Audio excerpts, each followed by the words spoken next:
नमस्कार, स्वागत है आपका। आप क्रिटिविजन न्यूज़ का एक्सप्लेनर देख रहे हैं। आपके साथ मैं हूं शबाब।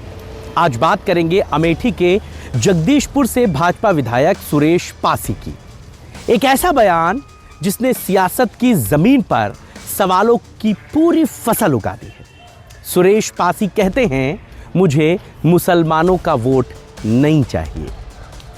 रुकिए, सुनने में ये एक बयान है, लेकिन देखने में ये पूरी राजनीतिक रणनीति लगती है, क्योंकि यही सुरेश पासी हैं जिनकी तस्वीरें सोशल मीडिया पर घूम रही हैं, कभी मुस्लिम समाज के लोगों के साथ, कभी मंच साझा करते हुए, कभी दावतें खाते हुए, कभी फीता काटते हुए, कभी मुस्कुराते हुए।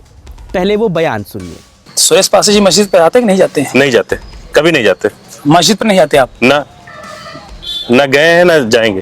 वोट मांगने भी नहीं जाते। मुसलमानों से आपकी वोट जरूरत? जीने मरने में भी नहीं जाते, दुख सुख में भी नहीं जाते। बिल्कुल क्लियर है। मतलब आपको कैमरे में बोल रहे हैं, आपको मुसलमानों की वोट की जरूरत नहीं? नहीं जरूरत। सुन लिया आपने। इतना ही नहीं, विधायक जी की पत्नी मजार पर चादर चढ़ाती नजर आती हैं। तब ये आस्था थी, तब ये भाईचारा था, तब ये गंगा जमुनी तहजीब थी। जो तस्वीर आप अपनी स्क्रीन पर देख रहे हैं, ये विधायक जी की पत्नी हैं। एक तरफ उनके पति ये कहते हैं कि उन्हें मुसलमानों के वोटों की ज़रूरत नहीं, वो उनके अच्छे बुरे में नहीं जाते, वो उनके मौत मिट्टी में नहीं जाते। मत जाइए विधायक जी, कोई ज़रूरत नहीं है किसी मुसलमान के घर जाने की, किसी गरीब के घर जाने की, किसी दलित के घर जाने की। आपकी राजनीति का जो पैमाना है वो दूसरा है। दूसरी बार चुनाव जीतकर आप विधानसभा पहुंचे हैं, लिहाजा अब चुनाव में 27 में आपको जाना भी है, इसलिए इस तरीके की बातें लाजमी हैं। लेकिन आप सोचिए, कल तक जो विधायक जी मुसलमान समुदाय के साथ वोट लेने के लिए फ़ोटो खिंचाते थे, उनके घर जाते थे, उनकी शादियों में शिरकत करते थे, वो अचानक कैसे बदल गए? असल में आज वही समाज उनका वोट बैंक रह नहीं गया, लिहाजा उससे दूरी बनाना ज़रूरी हो गया है। सवाल सीधा और सरल है। अगर मुसलमानों का वोट नहीं चाहिए था तो उनकी चौखट पर क्यों जाया जाए? अगर साथ नहीं चाहिए था तो फिर ये तस्वीरें पहले क्यों खिंचाई विधायक जी? दरअसल इसे राजनीति की भाषा में कहते हैं दोगलेपन की राजनीति। जी, शुद्ध एक लाइन में समझिए, दोगलेपन की राजनीति।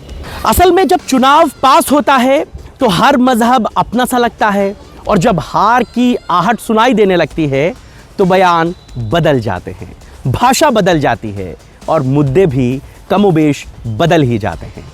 अब ज़रा अमेठी की सियासत को अगर आप समझते हैं तो ये बात आप जानते होंगे, ये वही अमेठी है जहां जनता सवाल पूछती है, सड़क कहाँ है, रोजगार कहाँ है, शिक्षा और स्वास्थ्य का क्या हुआ, और तो और अपने सबसे पसंदीदा नेता को चुनाव हरवा भी देती है।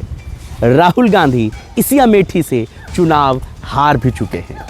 जब राहुल गांधी चुनाव हार सकते हैं लोकसभा का, तो फिर ऐसे दोगले नेताओं का हश्र क्या होगा?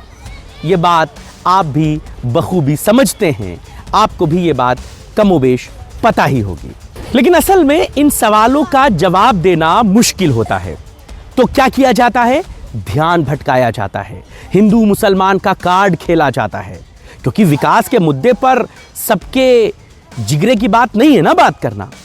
राजनीतिक जानकार इस बात को कहते हैं कि सुरेश पासी को शायद अब ये एहसास होने लगा है कि इस बार समीकरण उनके पक्ष में नहीं है।